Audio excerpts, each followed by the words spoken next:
going to say this, and I'm going to say it just once. This is today's News Talk Radio, TNT.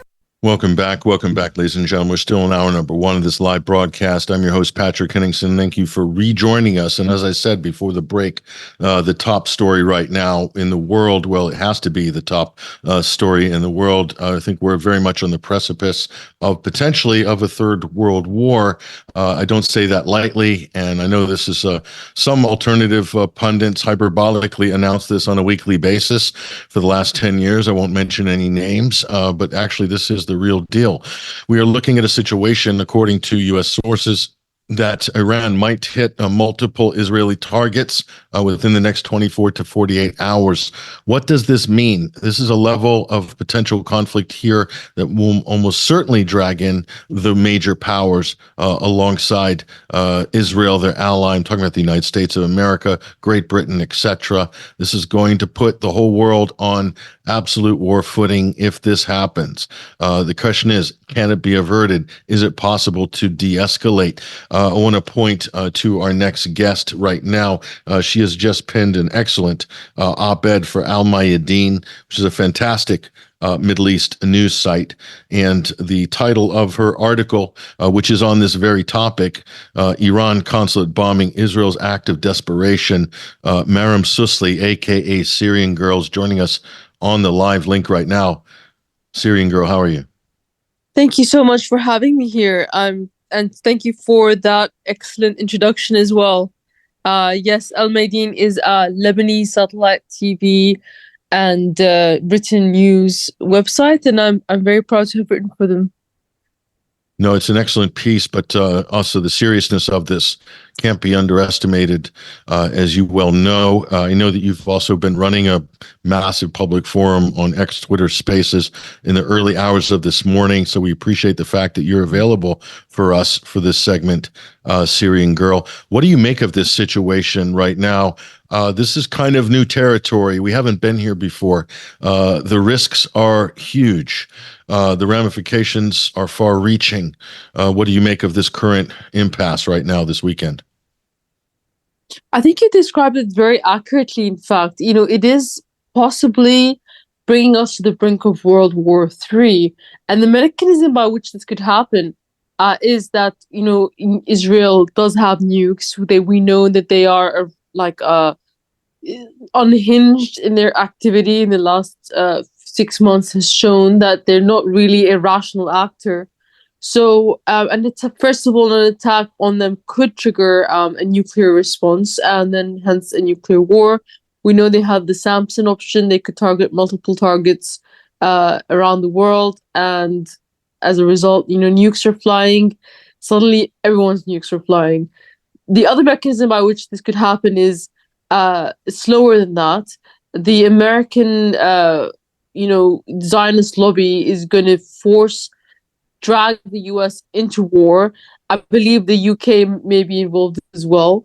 And, this war would certainly not necessarily save Israel either, because, they will attack Iran navally by the air, but Iran will still be able to target Israel. And the population of Iran outnumbers Israel times 10.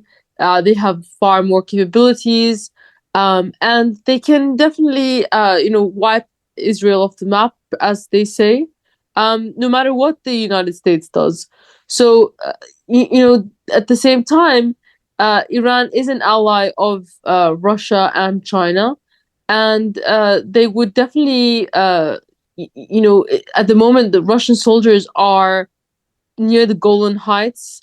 They have reinforced that area, and that is also territory that's been occupied by Israel within Syria. So, as well as the fact that the US is illegally occupying Syria as well. So Russia could certainly be dragged into this war if the United States goes in too. So when we talk about militaries, it's accepted by many people here in America Syrian Girl, that Israel has the most powerful military in the Middle East, bar none. That Iran is really a ramshackle, sort of second-rate regional power. But is that really the case? And what about Iran's missile capabilities? Do they have intermediate range and hypersonic missile capabilities? And if so, what does that mean in terms of bypassing Israelis' missile defense array and their Iron Dome, etc.? Strategically, what can you tell us about this? Well, they have several weapons options they can use.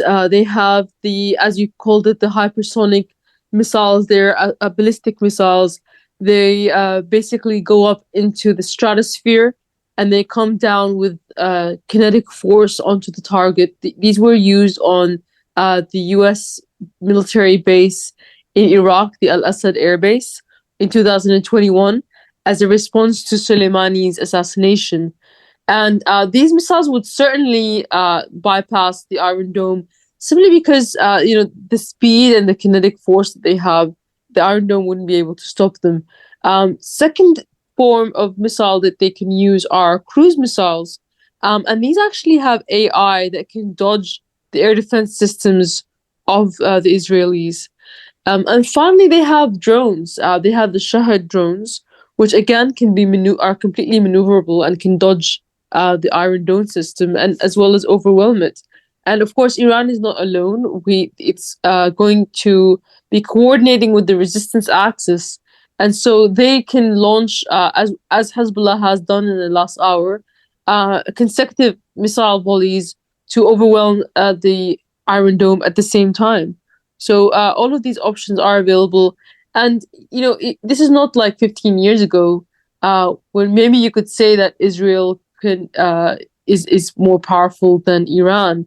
Iran has developed its own, air defense capabilities, its own offensive capabilities, to the point where even the Russians are relying on that technology to fight a war in Ukraine.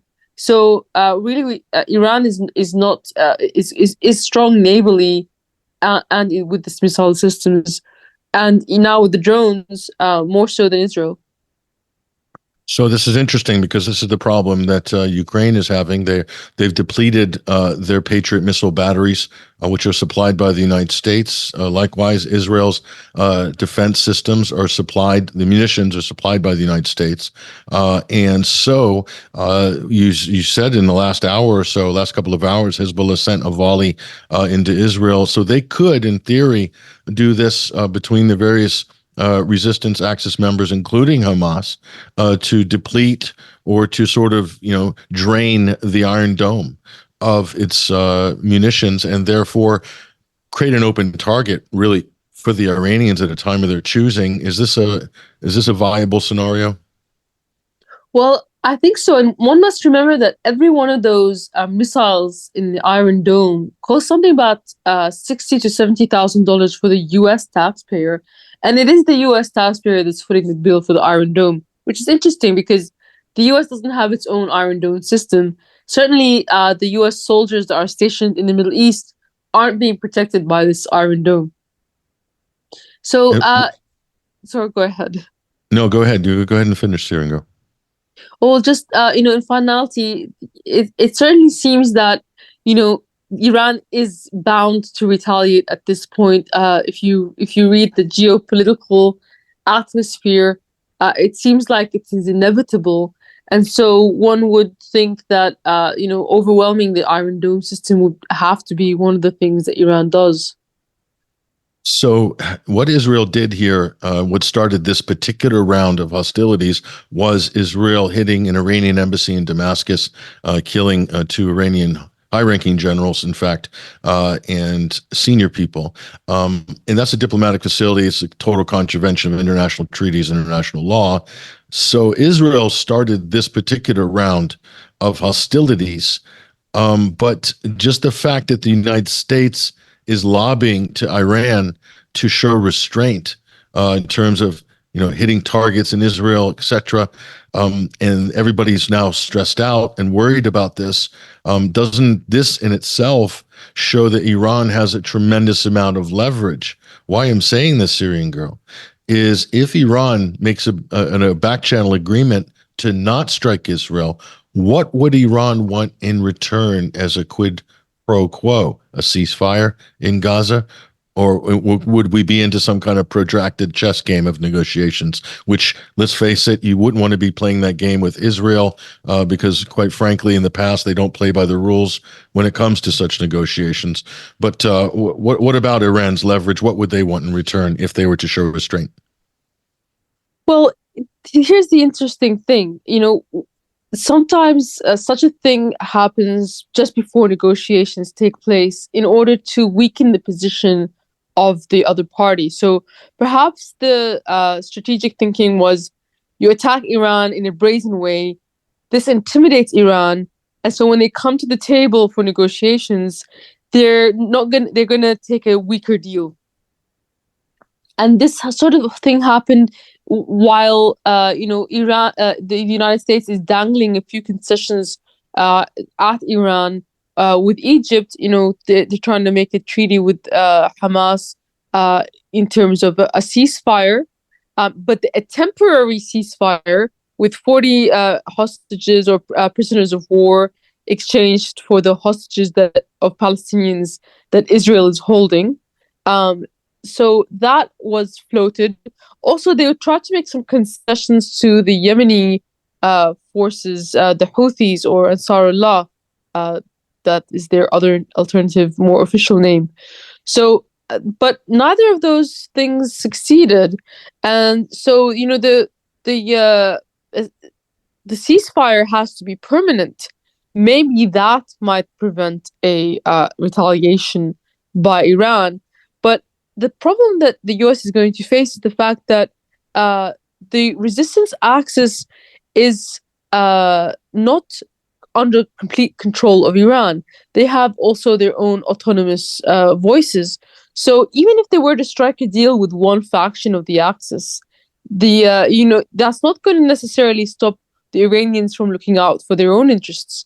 And what they attacked is as you said, Iran's diplomatic facility, and that is an act of war.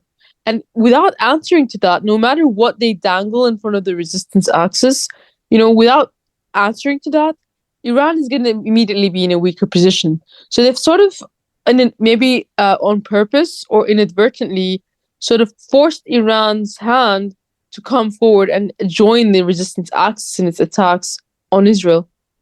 So if that's the case, we might be in for a surprise or two, Syrian Girl, in the coming weeks. And who knows where this is going to end in terms of the ladder of escalation. And this is something that a lot of people are concerned about. What about, lastly, before we break, and we thank you for your time, what about the U.S. intervening at the last minute in order to restrain Israel if Iran decides to actually retaliate and that happens? Then would that wake up the United States? I mean, I can't imagine a situation where the U.S. would want to see a full-scale war in the region where they get dragged in, especially during an election year. Your final thoughts on this? Well, clearly the United States is planning or seeing that Iran has chosen to retaliate because, if you recall, just prior to Soleimani's retaliation for Soleimani's death, Trump was, first of all, threatening Iran to destroy their heritage sites. At the same time, he was using all diplomatic means to outreach to Iran, including getting a diplomatic group from Switzerland to try to convince them not to retaliate. Now, something similar happened recently with Blinken appealing to China to try to get them to request Iran not to retaliate. So there's a certain level of desperation there. And with the United States saying that they're fully committed to Israel, and UK jumping in as well, you have to tend to believe that the US is being begrudgingly dragged into a war that they don't want, because this war is going to be extremely unpopular with Biden's voting base. And this is an election year. So this might be the end of his presidency, especially because most Democrats are pro-Palestinian, in spite of their leaders not being pro-Palestinian. So, and also the Republican side as well are also growing tired of Israel. The GOP, Israel is also losing the GOP. So I just think that the United States is in a very precarious position. However, with power of the Zionist lobby being as it is, I'm afraid that it's probably likely that the U.S. will be dragged into that war. But as a result of that, what's going to happen is, they're not going to be able to save Israel from the war if it expands. They're not going to be able to stop Iran from wreaking havoc on Zionist entity, but also there U.S. soldiers who are now stationed in Syria and Iraq and Jordan. Those soldiers their lives are gonna be under threat, and there's gonna be devastation because if the U.S. attacks Iran, what happened the last time the U.S. attacked Iran? Iran attacks the U.S., and that's what's going to happen. That's right. And the last time Iran hit the U.S. base, the U.S. did not respond when they hit the al-Assad air base in Iraq. They didn't respond. They couldn't respond. So what makes them think they're in a better strategic position now than they were before? They're probably not. And that's the reality. And I think that's going to factor in Washington as well. It's going to be very interesting. This is an extremely concerning period right now. We really appreciate you joining us, Syrian Girl, and your input, as always, extremely valuable. Much appreciated. Thank you so much. Thanks for having me on. There she goes, ladies and gentlemen. That is Syrian Girl. Follow her on X, Twitter, Partisan Girl, @Partisan Girl, and also watch for her alerts on X Spaces. She is hosting some of the best geopolitical spaces right now on that platform. So you definitely want to be following her and also spread the word. Let's take a break right now. We're going to connect our next guest, award-winning journalist from Yemen, Youssef Mauri, is going to join us in just a few minutes. We'll continue this conversation about the geopolitics, the tension rising in the Middle East. I'm Patrick Henningsen. We'll be right back.